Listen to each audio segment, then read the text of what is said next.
If I asked you to find this missing angle, where would you start from? Most people will start from here and they get stuck. But that is not where I will start.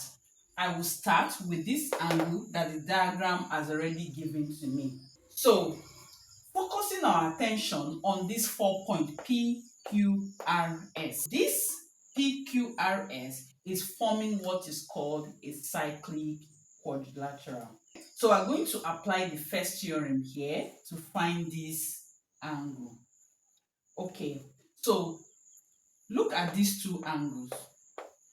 They are opposite angles of a cyclic quadrilateral, and the theorem says that these two angles, when you sum them together, it must be equal to 180 degrees. To find this angle here, we're going to subtract 112 from 180 degrees. So this angle at S is equal to 68 degrees. So now that we have found this angle, let's take a look at line TR. Line TR passes through the center, therefore it's a diameter. And angle subtended by a diameter at the circumference is always equal to 90 degrees. So this whole angle at S is equal to 90 degrees. If this whole angle here is 90 degrees, we can find this angle at the corner by subtracting 68 from 90, right? So we're going to have it as 90 degrees minus 68 degrees. So we have this other angle at X to be equal to 22 degrees. So in order to solve with ease, let's join T to P with a chord. So we are almost there now.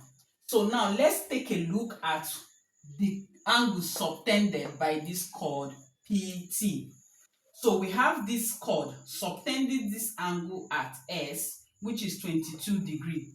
This same chord PT is subtending this angle, this missing angle at point R. So therefore, because these two angles are standing on the same chord PT, they are equal. So we have angle TSP to be equal to angle PRT, angle subtended by same chord. So we have angle PRT to be equal to 22 degrees. And there you have it. If you found this helpful, please do not forget to hit that like button, subscribe to Math Easy, and I'll see you in my next one. I am Math Easy. Let's keep making math easy.